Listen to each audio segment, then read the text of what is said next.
নির্বাচন কমিশন অনেক ক্ষেত্রে প্রশ্নবিদ্ধ আচরণ করছে, একটি দলের হয়ে কাজ করছেন কিছু কর্মকর্তা, এমন অভিযোগ করেছেন বিএনপি মহাসচিব মির্জা ফখরুল ইসলাম আলমগীর।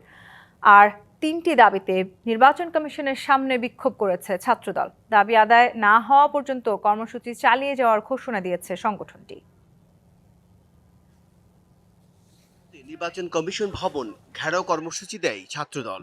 রবিবার বেলা 11টায় নির্বাচন ভবনের সামনে জড়ো হন সংগঠনটির নেতাকর্মীরা। অবশ্যই আমরা আশাবাদী হয়ে পোস্টাল ব্যালটে পক্ষপাতিত্ব, বিশেষ একটি দলকে সুবিধা দেয়া সহ শাহজালাল বিশ্ববিদ্যালয় ছাত্র সংসদ নির্বাচনে বিতর্কিত প্রজ্ঞাপন জারির প্রতিবাদে এই কর্মসূচি। আপনারা যে শহীদের রক্তের বিনিময়ে এই চেয়ারে বসেছেন, পক্ষপাতমূলক আচরণ করলে আপনারা সেই শহীদের রক্তের সাথে বেইমানি করবেন। একটা পক্ষের এজেন্ডা বাস্তবায়নের জন্য তারা কাজ করে চলেছে। পোস্টাল ব্যালট নিয়ে একটা পক্ষ কিভাবে এক ধরনের টালবাহানা করা শুরু করছে। এক পর্যায়ে আন্দোলনরত ছাত্রদল নেতাদের সাথে কথা বলেন নির্বাচন কমিশন। পরে ছাত্রদল সভাপতি বলেন, কোনো রাজনৈতিক দল মব করলে ইসিকে ব্যবস্থা নিতে হবে। দাবি আদায় না হওয়া পর্যন্ত নির্বাচন কমিশন ঘেরাও কর্মসূচি চলার কথাও জানান তিনি।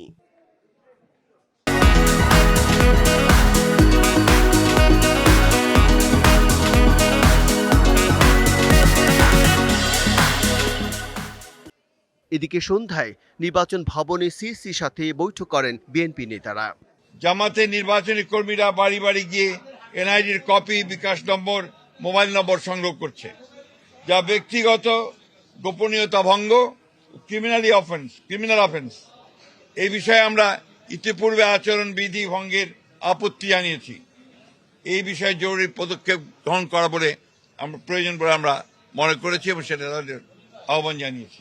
বিভিন্ন নির্বাচনী এলাকার রিটার্নিং অফিসার, সহকারী রিটার্নিং অফিসার, পুলিশ সুপার, থানার ভারপ্রাপ্ত কর্মকর্তা সহ অন্যান্য কর্মকর্তাবৃন্দ একটি দলের পক্ষে কিছু ন্যাক্কারজনকভাবে কাজ করছে বলে আমরা অভিযোগ পেয়েছি।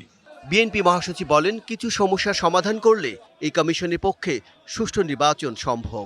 কতগুলো বিষয় আমরা লক্ষ্য করছি যে পক্ষপাতমূলক ব্যবস্থা গ্রহণ করা হচ্ছে এবং সেই ক্ষেত্রে কিছুটা বায়াস একটা অ্যাটিচিউড আমরা লক্ষ্য করছি।